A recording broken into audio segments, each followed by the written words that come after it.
mehribanlarımız, baş tacım eneler, ediz insansiz, sizin barlığınızda uruyar yüreğimiz, her fırsatta, her adımda gereğimiz, uzak yaşan bizim mehribanlarımız. Dünya dörep, sizin sarpağınız uluy, sizin üçün kalplar sevgiden doluy.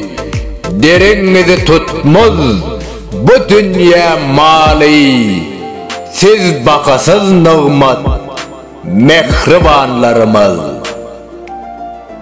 Enelerin cennet ayak astına, enelerin ornu başım üstünne, mukaddessiz adam zadın neslinne, Kâbe tay denilin mehribanlarımız.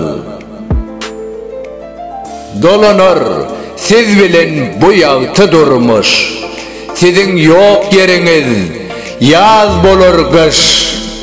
Veys aydır toyçu sözler, size kurbanır bu baş. Can vermene deger mehribanlarımız.